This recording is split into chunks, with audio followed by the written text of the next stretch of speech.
So did you know the same home could be valued for thousands of dollars differently within the same year? Sometimes even the same month. One website says one number, and then the neighbor says another number, and then the appraisal comes in and surprises everyone. So if home prices feels confusing right now, it's because they are if you don't understand pricing. So I am Denise Watkins, and I help people buy and sell homes by making the process clearer, not louder, not scarier, just clearer. So this came up this week, so I wanted to talk about it. Confusion around home pricings. So buyers don't know what the home is really worth, and then sellers don't know what price will actually get the results. And misunderstanding pricing can cost you time, it can cost you money, or either both.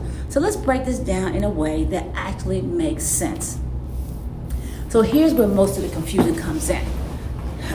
You have online estimates. Now these estimates, they are automated estimates. They don't take into account certain facts about your home. And then neighbors compare prices that really aren't comparables. So just because one home's down the block sold for $600,000, $700,000 does not mean yours will too. It could be more, it could be less. And then buyers assume list price equals value. Sometimes the list price is just an introductory offer. The list price or asking price is just what the seller chooses to post. It is not automatically the market value of what your home should sell for. Sellers. Now, sellers assume last year's price still applies. In reality, current value depends on today's buyers and conditions. And then there's the appraisal, which doesn't care about your emotions or what upgrades that you love or what your cousin thinks the house should sell for. It doesn't work like that. So people start asking, why did this house sell for more, right? Why did this one sit on the market for so long? Why didn't mine appraise for more? The reason is that people are looking at prices instead of the full picture. So let's talk about what actually influences the home prices. First, local market conditions. Not national headlines, not social media.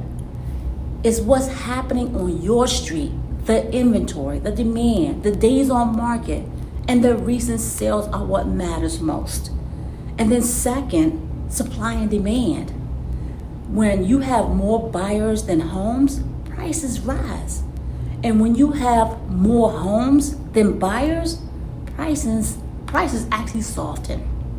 So this can change quickly, especially with interest rates and seasonal shifts. And then third, conditions and updates. Two homes with the same square footage can sell very differently depending on the layout, the maintenance, and modernization. And then fourth, timing. Pricing in March isn't the same as pricing in September. Pricing before rate change isn't the same as after. And then finally, expectations. What buyers can afford monthly often matters more than the sticker price. So when a lender gives you your pre-approval amount, ask for the estimated monthly payment too, so you don't get surprised. So here's the most important thing that you need to understand. A home is only worth what a qualified buyer is willing to pay and what the lender is willing to approve. That's why accurate pricing is very important. Recent comparable sales, market trends, not guesses, no. Understanding buyer behavior and professional interpretation. So this is where guidance matters, not pressure, not the hype, but someone who can explain the why behind the number. So if your home prices feel confusing, here's what you need to remember. Online numbers are starting points. They are not the answer. Pricing is local, not emotional. Timing matters. And then understanding value that protects your money, whether you're buying, whether you're selling, or investing. When pricing makes sense, decisions get easier. So if you've ever been surprised by a home price or an appraisal, drop it in the comments below. I would love to hear your experience because it can help someone else. And if you want more clear, practical real estate guidance, check out my other videos about things that matters when you start your real estate journey. And I am Denise Watkins. You can also schedule a consultation with me on my calendar link in the description below. Bye for now.